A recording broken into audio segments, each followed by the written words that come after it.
పూర్ణ సంఖ్యల వ్యవకలనం మొదటి భాగం.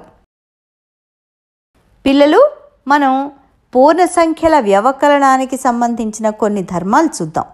ప్రత్యేకించి సంవృత ధర్మము మరియు స్థిత్యంతర ధర్మం గురించి తెలుసుకుందాం.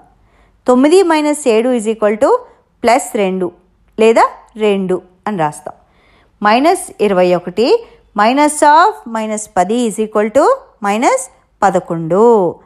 మనకి మైనస్ ఇంటూ మైనస్ ప్లస్ అని మనకి తెలుసు. అప్పుడు -21 + 10 -21 యొక్క పరమ విలువ 21 మరియు 10 యొక్క పరమ విలువ 10. ఈ రెండింటిని తీసివేత చేసి పెద్దదాని యొక్క గుర్తుంచితే దాని విలువ -11 అవుతుంది.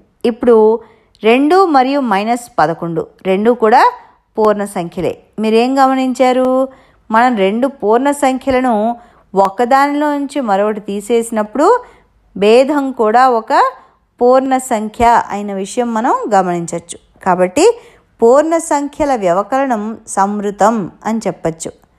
రెండు పూర్ణ సంఖ్యల వ్యవకలనం తిరిగి ఒక పూర్ణ సంఖ్యే అవుతుంది.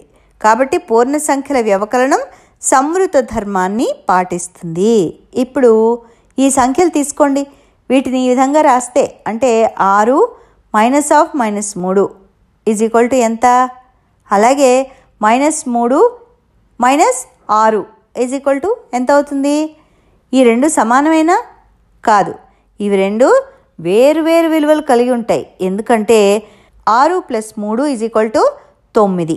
మైనస్ ఇంటూ మైనస్ ప్లస్ అవుతుంది కదా. మరి అలాగే -3 -6 -9. ఇక్కడ రెండు గుర్తులు మైనసే.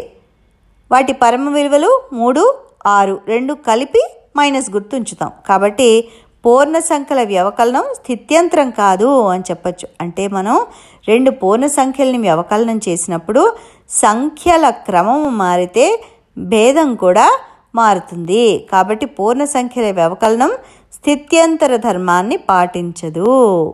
ఇక ఈరోజు నేర్చుకున్న వాటిని ఓసారి గుర్తు చేసుకుందాం. మనం రెండు పూర్ణ సంఖ్యలను వ్యవకలనం చేసినప్పుడు భేదం ఎప్పుడూ ఒక పూర్ణ సంఖ్య. ఇది పూర్ణ సంఖ్యల వ్యవకలన సంవృత ధర్మం. ఉదాహరణకి 7 - 9 -2. అదేవిధంగా రెండు పూర్ణ సంఖ్యలను వ్యవకలనం చేసినప్పుడు సంఖ్యల క్రమము మార్చితే భేదం కూడా మారుతుంది. కాబట్టి పూర్ణ సంఖ్యల వ్యవకలనం స్థిత్యంతర ధర్మాన్ని పాటించదు అని చెప్పచ్చు. ఉదాహరణకి 6 - -3 ఈజ్ నాట్ ఈక్వల్ టు -3 - 6. తర్వాత క్లాస్లో మరికొన్ని ధర్మాల గురించి తెలుసుకుందాం. అంతవరకు సెలవా మరి.